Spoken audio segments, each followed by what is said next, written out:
campaign trail. Donald, Hillary, Carly, nothing's off the table. Then real-life nurses are giving us a first-hand look at the life-saving role they play every day. Plus, music superstar Jason Derulo. And Whoopi's hitting New York's Fashion Week. It all starts now on The View with Whoopi, Michelle Collins, Joy Behar, Raven Simone, and Paula Ferris. Now, let's get things started.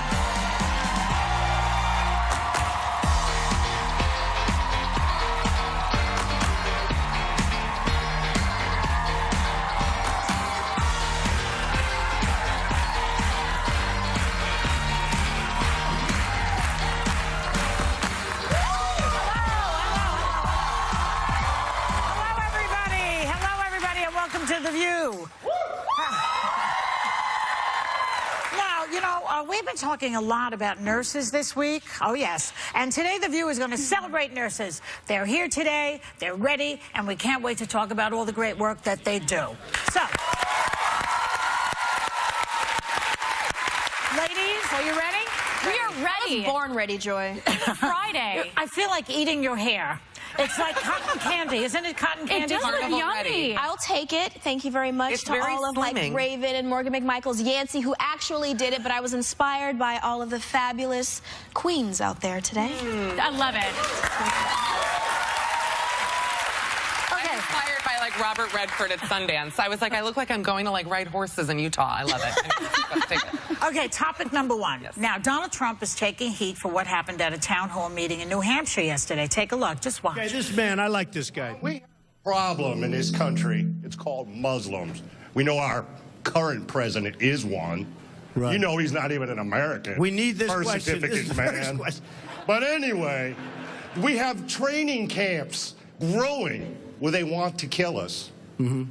That's my question. When can we get rid of We're going to be looking at a lot of different things. And, you know, a lot of people are saying that, and a lot of people are saying that bad things are happening out there. We're going to be looking at that and plenty of other things. Yeah, you know, he picked a hell of a time to not open his mouth all of a sudden and say to the guy, you know, well, stop talking about Muslims such a negative way. In yeah, the camp afterwards, his campaign said that he had difficulty understanding and hearing this guy, but most excuses I've ever heard in my life. They give sorries for everything he says. Maybe there needs to be more of a PR training for Trump, and that's exactly what he's doing. Trump does not. Please listen. Trump does not, he needs it for us, but I'm saying he knows exactly what he's doing, and Joy, you know when you perform, you have to know your audience. Yes. And he knew his audience here. He knew that if he said anything defending Obama, even obviously whatever this guy said. That's not defending Obama if he talks up to that guy. But he just didn't say anything if he knew what it is, because if he's anything he said would be misconstrued and twisted and kind of breaking that image that he has. I think what she means is that he continues to say that President Obama is a Muslim, even though we know he was raised with it. And there is a contingent in this country that still, unfortunately, believes that, even though he has had the proven to everyone with his birth certificate. If you were trying to be a president of the United States, the most multicultural country, I know my countries and continents, get off Twitter, the most multicultural country ever in the world, you're going to have to stand up, and not just the Obama comments. He said Obama afterwards. He should have stopped him at the moment that said there's a problem with Muslims. No, there's not, sir. I got in trouble earlier by saying that. All right, you're speaking as a rational human being. That's what I want the president to be. What we're talking about. That's what I want the But he's not rational. He is performing. That's my point. I mean, we've said it a million times already. One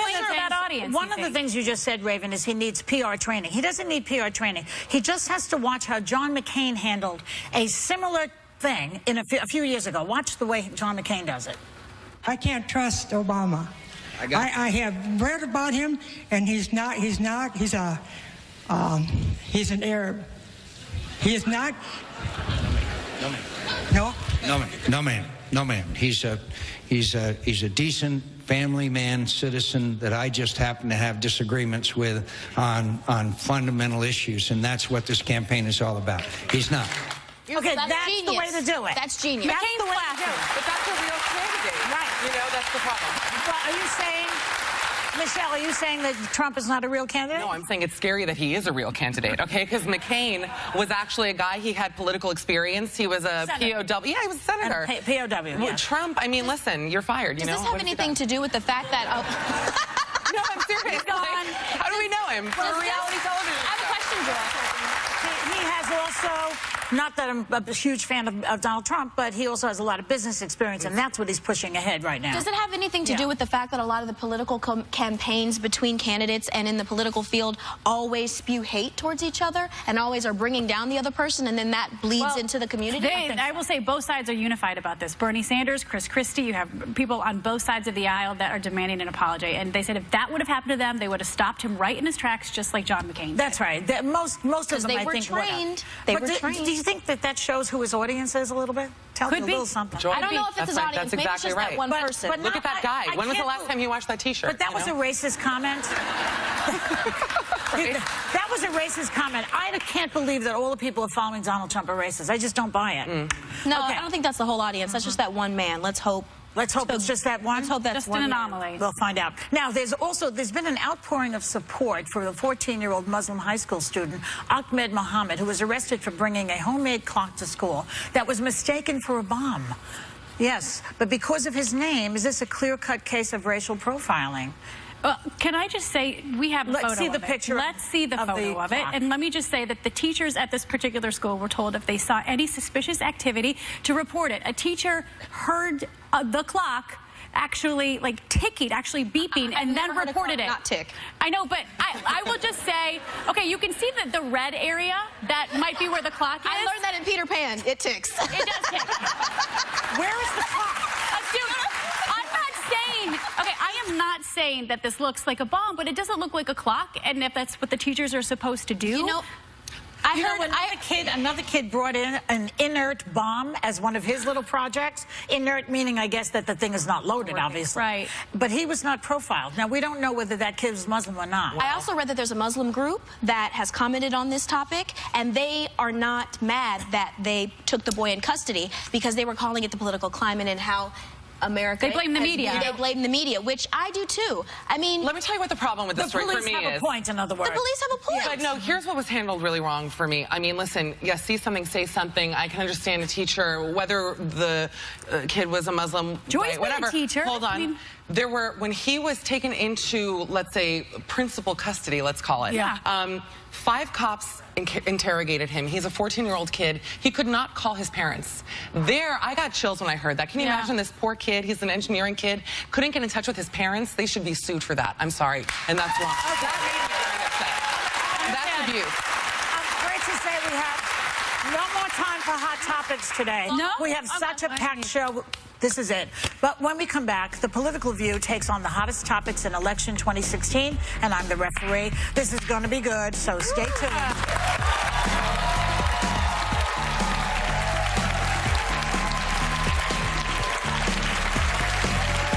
From the Republican debate to Hillary's softer side, Anna Navarro and Stephanie Cutter go toe-to-toe on The Political View next.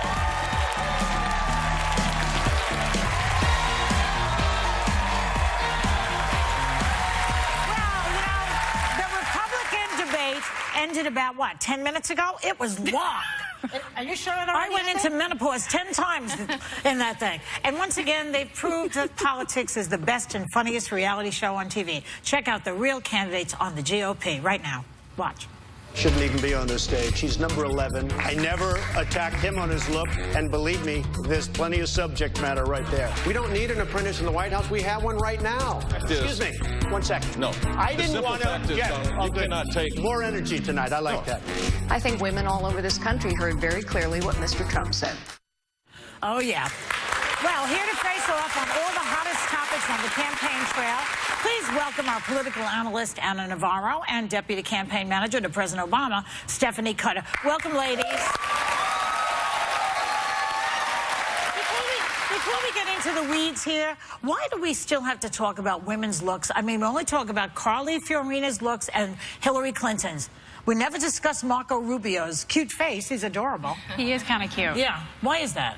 You know, I'm not sure that that's true though, because if you're talking about Donald Trump, he talks about everybody, right? Well, the media too talks he about divides the world into two types of people: the ones that like him and the ones that don't like him. And the ones that don't like him need to be destroyed. So, according to him. But he has talked about Marco Rubio's hair because, you know, he's got Donald Trump has got such a beautiful head of mane of Quaff.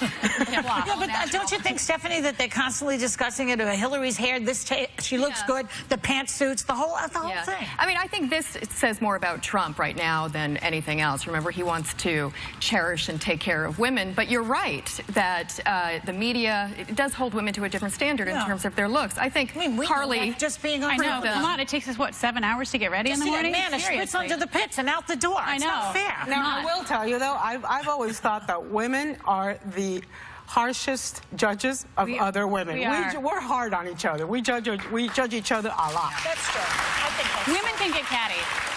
You know, I was reading today that this Republican pollster says that according to her anyway, I don't remember her name, but she said that younger women don't really care right now if Hillary or a woman gets in, Carly or Hillary, because they feel that they're young enough to see a woman in their lifetime become elected to, whereas older women, such as myself, we're a little more bitter about it. And we realize that it's not easy for a woman to win. Do you think that's true about younger women? Well, I think we're somewhere in the middle, right? As far as not the younger and not the, but I think we're talking about I'm not about to call you all older. No, but I think we're talking about really younger, 20s. Yeah. But Millennials. I think the historical aspect is always an aspect, the same way that it was with President Obama.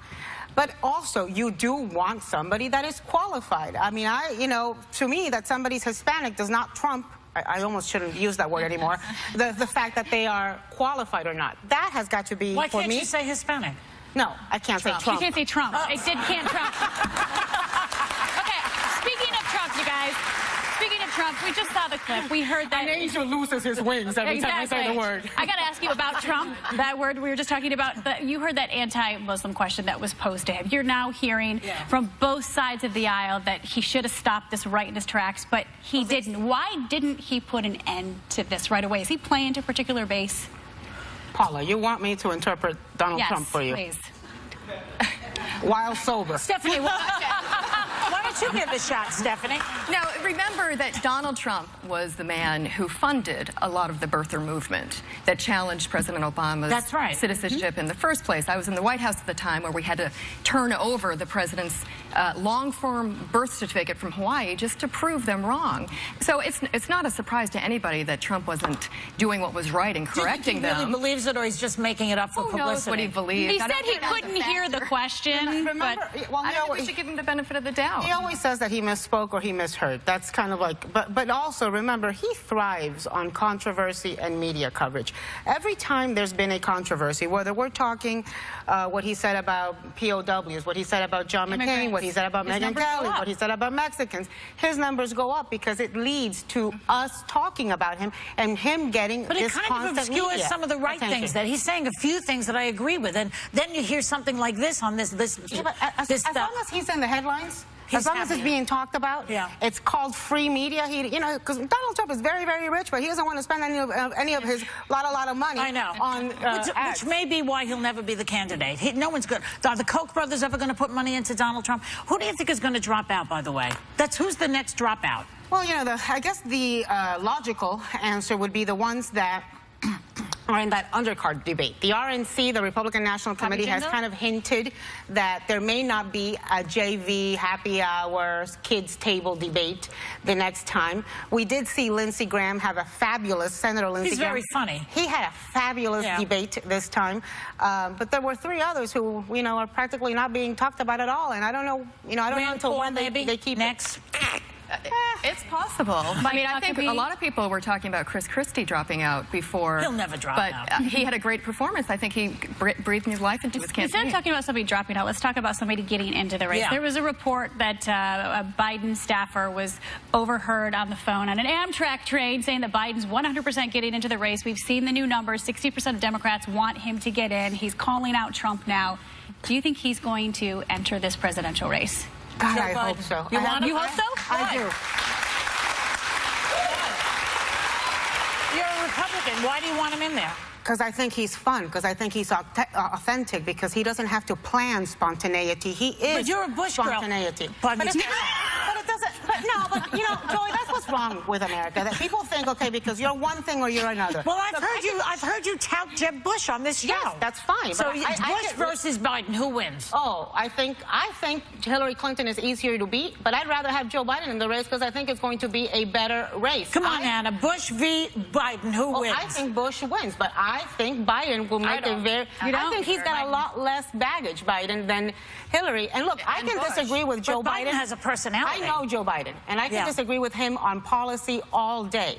But it is hard not to like Joe Biden, who is nothing but raw emotion, human emotion. Americans love that. American voters love that. Basically now, George, if I'm going to get stuck with a Democrat, I'd rather be stuck with a Democrat I like. Okay, on that note, we'll be right back. Coming up next, The View is celebrating nurses, and they're here, so don't move.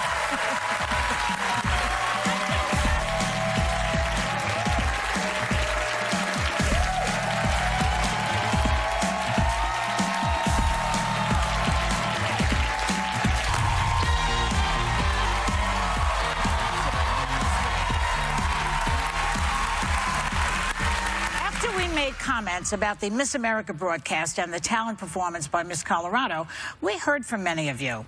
You let us know that you were offended by some of our comments, and believe me, we were listening. We apologize for our remarks, and we know how vitally important nurses are. But we didn't want to leave it at that. So we've invited the dedicated professionals from NYU College of Nursing to share firsthand what these hardworking nurses do on a daily basis. Please welcome Director of Simulation Learning, Kelly Bryant, and Clinical Assistant Professor Larry Slater.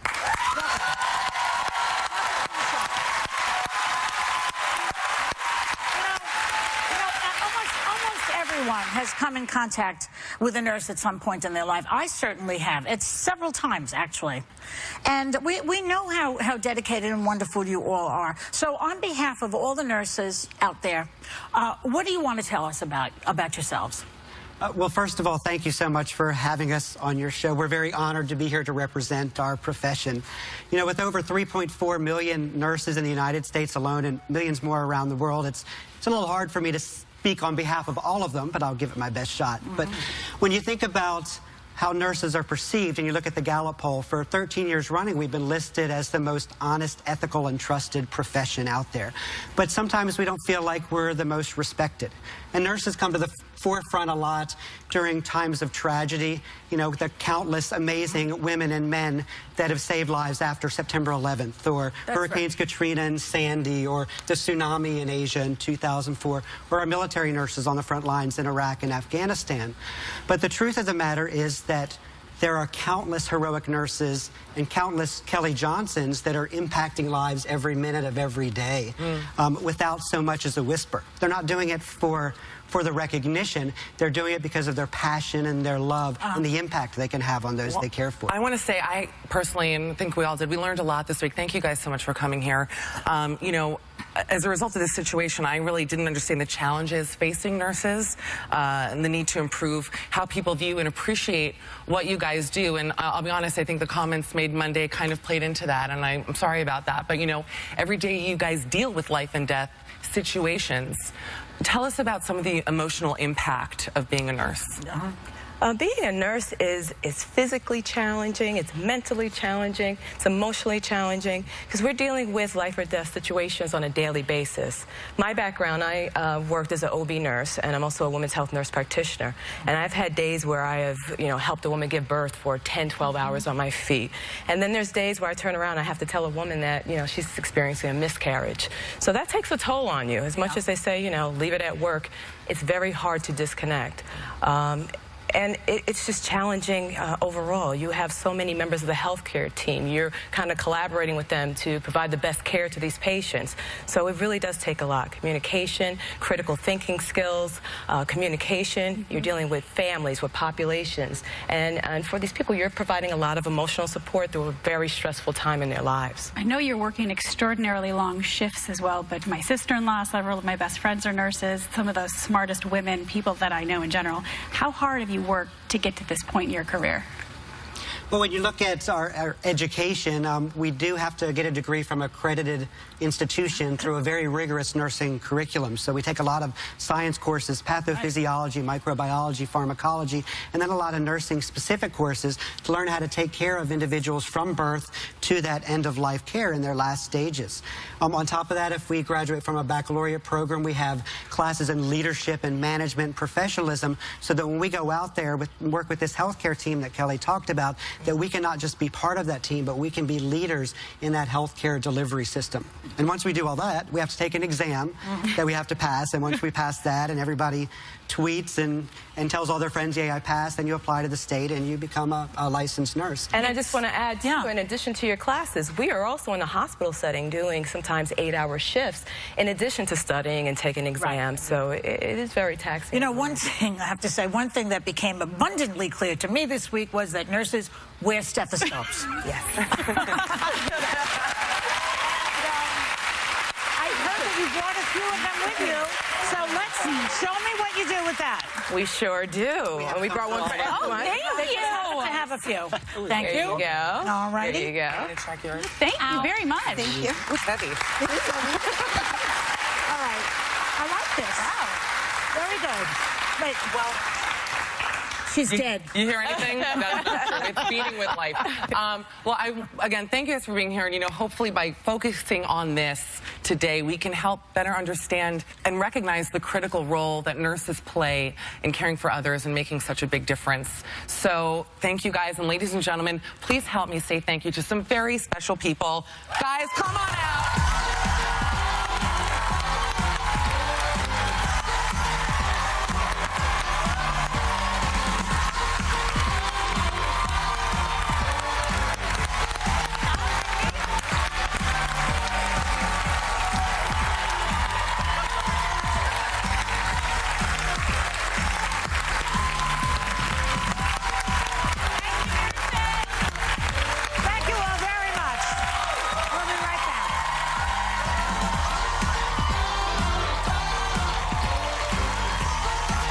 One of music's most wanted men, Jason Derulo, next on The View.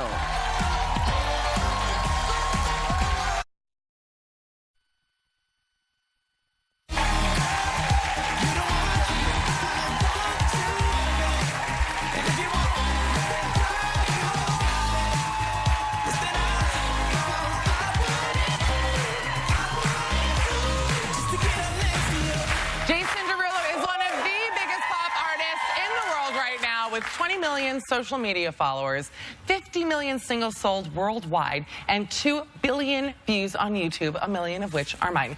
Please welcome to the stage, Jason Derulo.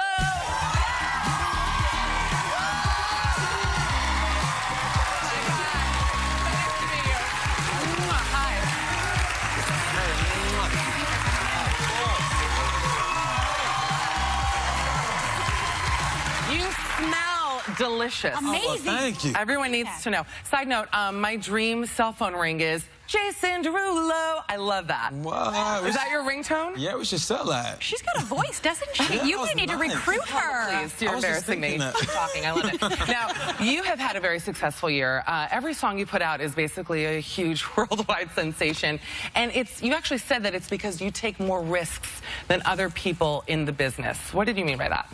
Well, just musically. You know, I feel like being able to just be creative in the studio and just kind of do things a little left field. When I'm in the studio, I try to create something that I've never created before. You know, I'm a music fan, and I just love all different kinds of music. And if you're continuously just trying to keep one sound, I feel like it just gets boring. The people that are able to recreate themselves every time, like Madonna, you know, Janet Jackson, every time she came out with new music, it sounded very different than the last. Those are the people, you know, who have those lasting careers. Well, yeah, can I just say you have so much talent. You look great. I know you're here for New York Fashion Week, and your album's hits Google Play today, so congratulations. But I've got to ask you, you're collaborating with Jennifer Lopez on your new video for your song Try Me. Yeah. How hot is this video going to get? You know what? It's going to get a little steamy. You know what I'm saying? I mean, look at that photo. It's actually very Janet. Remember her little hand over picture? I like that. Yeah, you know, actually, a fan created that. picture right there, but I'm not mad at it. I was like, all right, this is kind of That's a fan photo? Yeah. Oh, so J-Lo is not actually grasping for dear life? Because it looks very real to me. Not yet. I like that attitude. Not yet is the clarification. I love that attitude. You have such an amazing voice, but let's focus on what's important. You have a very great body, and you really like to show it up. I mean, guys, look at this body. It's crazy. You're like a walking CrossFit ad. You're incredible. I can actually do my laundry on your stomach. Is that okay? How much work does it take to look like Jason Derulo?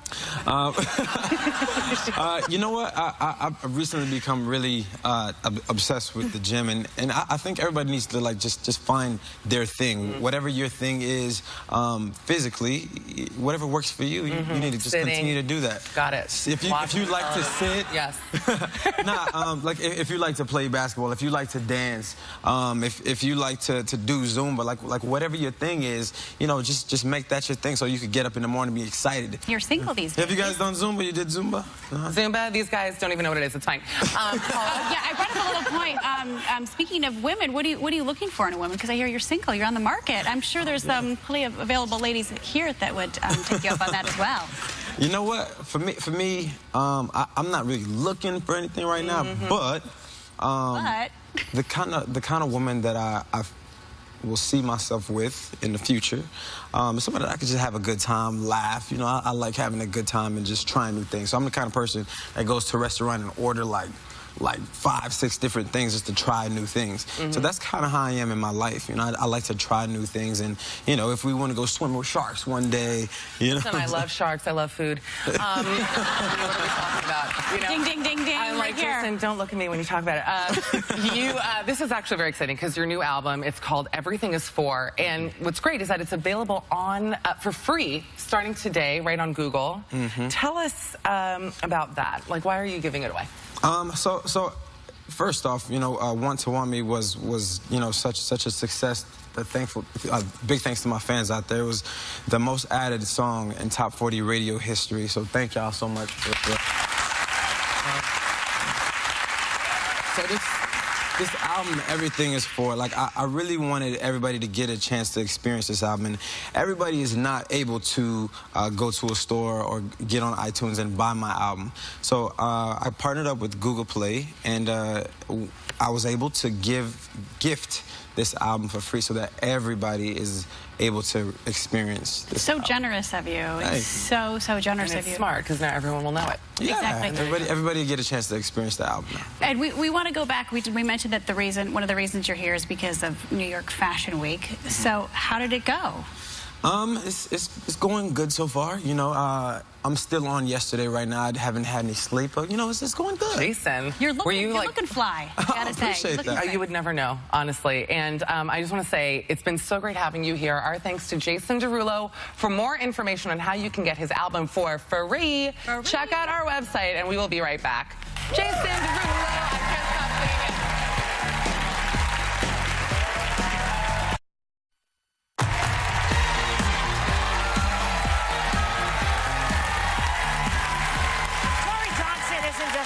Of shrinking price tags, she's actually shrunk herself down to a skinny bitch size after losing 80 pounds. Now she's going deeper in her new book, Shift for Good, Simple Changes for Lasting Joy Inside and Out. Please welcome Good Morning America's Tory Johnson. Hi, Tory. This is so much fun. Isn't it? Thank you. Yes, thank you. I love you guys. Not it's as so much fun fun to be at here. TMA as it is here? Shh. Okay.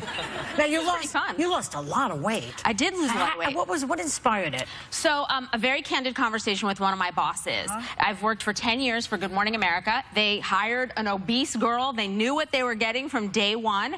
And a few years ago, she said to me, you know what? I don't think you look your best. I want to send you to a stylist. And what I heard, what I took away was lose weight or lose your job.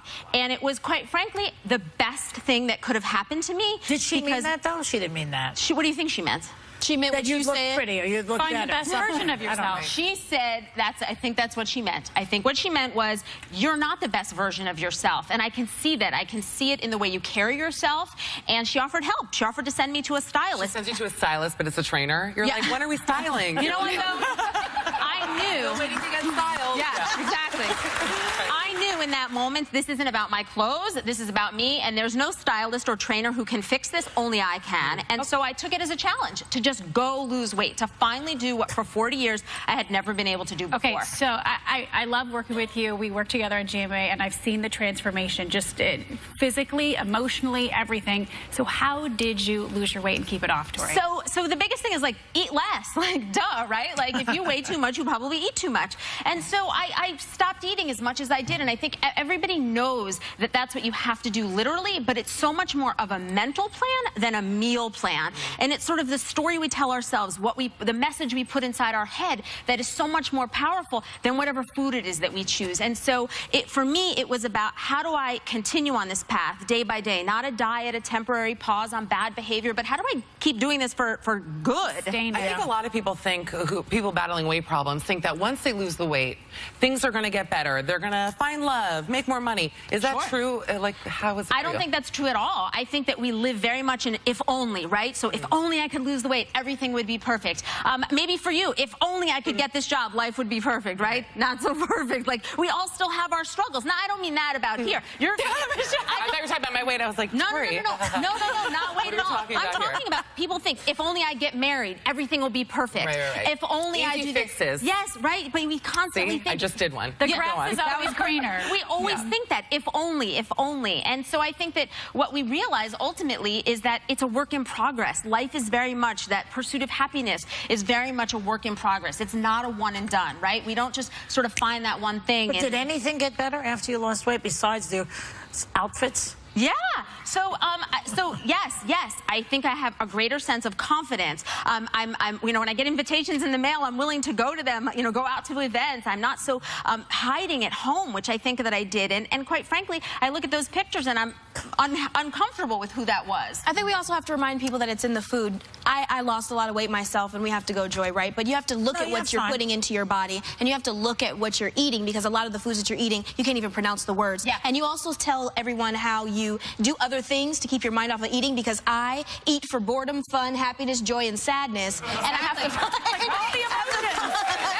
So you have to find other things to get yourself into eating. But can we do this quickly? Because then it'll take us off the air. I know. Okay, so I think that the story you tell yourself begins from the minute you wake up in the morning. And so for me, red underwear, right? So you guys, I don't know if you're like the lacy thong type. Are you a underwear? It gets rid of evil eye. Yes. Thank you. Yes. Are we wearing these to lose weight? Is this the lose weight penny? Y'all, these are going to fit. Are we watching? You're going to say, I own this day. Squeeze these in under my Spanx. I'm just going to go like this. I own this day. That's not going to fit on my butt. Thank you so much to Tory Johnson. And the audience is getting a copy of the book that she has out, Shift for Good. Whoopi's hitting New York Fashion Week.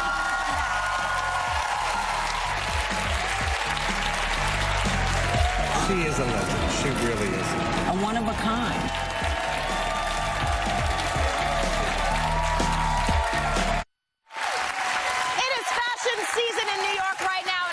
Some amazing parties and crazy people, and Whoopi got in the action too. Check this out.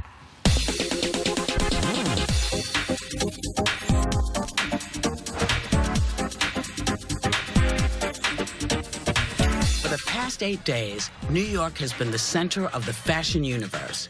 Right now, designers are previewing their upcoming collections with spectacular runway shows. So you're going to go backstage with me, because we're going to be joining designer Carmen Mark-Valvo, and you're going to meet one of my fashion heroes, style icon Iris Apfel. You are, may I say your age? Oh, please. You're 94. I was just 94 a couple of weeks ago. So now you've seen so much in fashion change. What are the things that are really shocking to you that you see now that you thought you would never see in fashion? Well, how little people seem to care. They give a lot of lip service to it, but just think of going to an airport and everybody looks like a walking rag heap. Yes, I know what you mean. But now when you... Hi, Carmen. It's been years. Nice seeing you again. We were surprised with a visit by the man of the hour, just minutes before his fashion show was set to begin. We're talking about fashion, so I was asking, what is the thing that's changed most? I mean, she's 94, she's seen a lot. But you have managed to retain such an amazing style that is all your own, Did people encourage it, or did they say, no, you can't be you? Well, I do my own thing, and I don't care what anybody thinks. I always said, if they don't like it, it's their problem, not mine. Right, yeah. She is a legend. She really is. So people are excited because at Fashion Week, you may not be wearing exactly what's coming down the runway, but you'll be wearing a reasonable facsimile of it. And I think it also engages the entire country into embracing fashion in a better way. We'll catch you later. Thank you. Look, you guys. Thank you. Break a leg. Thank you. All right, baby. We should remind people that there is nothing coming down the runway that you can't try. It may not work for you, but you are allowed to try anything that you see. You should try. It's the first step to being individual. You have to try things, experiment, play with it. It should be fun. Dressing up should be fun. I think so. Right? Shall we go in and see how well dressed we're going to be? Absolutely. All right. Let's go. As all the guests were seated, Carmen was backstage managing models and nerves. Guys, the show was 14 minutes. I have 4 girls not in makeup yet. Some of the hair is questionable. I feel like anyway, then you deep breathe. It's all going to be fine. We're going to start.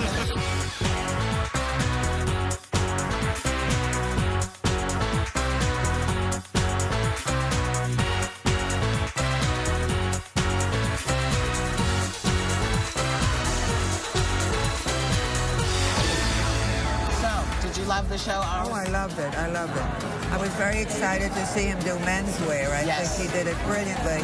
And we love those jackets. We love those jackets. What we want to tell you is there may be more with us, because I think this is a team you don't ever want to break up.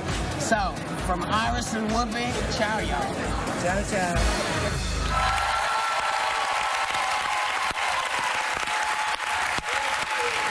It just shows you that fashion is ageless if you have the style. I mean, I don't feel it. I'm into it particularly. You dress well, as long as you don't drool on yourself. I'm in the black pants and boring, Anyway, the documentary Iris is out on DVD, and members of our audience are going home with a copy. Have a great day, everyone. Take a look.